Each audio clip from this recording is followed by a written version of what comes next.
জানানো হয়েছে যে কাল বিকেল ৫টার মধ্যে যদি আন্দোলনরত চিকিৎসকরা না ওঠে তবে রাজ্য সরকার কোনো রকম হস্তক্ষেপ করলে সেটা তাদের দায়ভার থাকবে না।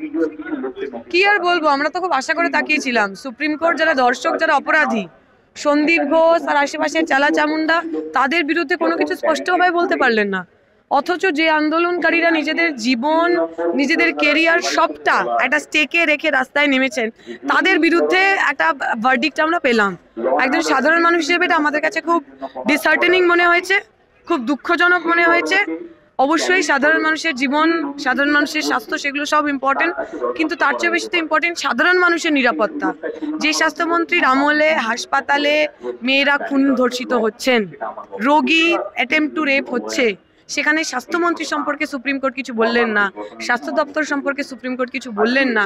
স্বাস্থ্যমন্ত্রীর নিজের এতটুকু চক্ষু লজ্জা নেই যে তিনি কোনো কিছু ওন করবেন, দায়িত্ব নেবেন। তিনি বললেন যে সবাইকে আপনারা উৎসবে ফিরে যান।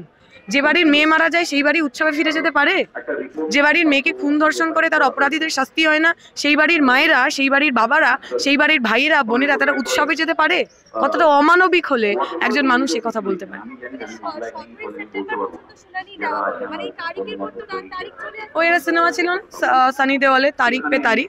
আমরা আগে সিনেমায় দেখতাম, সেটা এখন প্রতিদিন আমাদের জীবন দিয়ে আমরা দেখছি।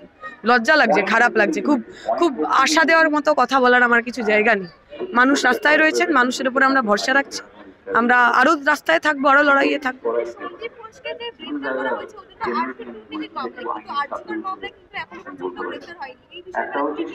দেখো, সেইটাতে আমাদের প্রাইমারি কোনো অসুবিধা ছিল না, কারণ যারা জুনিয়র ডাক্তার তারাও বলেছেন এটা প্লেন খুন ধর্ষণের ব্যাপার নয়। এর মধ্যে আর্থিক দুর্নীতি, বিভিন্ন রকমের স্ক্যাম, বিভিন্ন রকমের অর্গান পাচার সব জড়িত রয়েছে। ফলে সেইটা একটা আমার মনে হয় রাইট স্টার্ট। বাট তারপরে কেন সিবিআই তদন্তটাকে এগিয়ে নিয়ে যাচ্ছে না?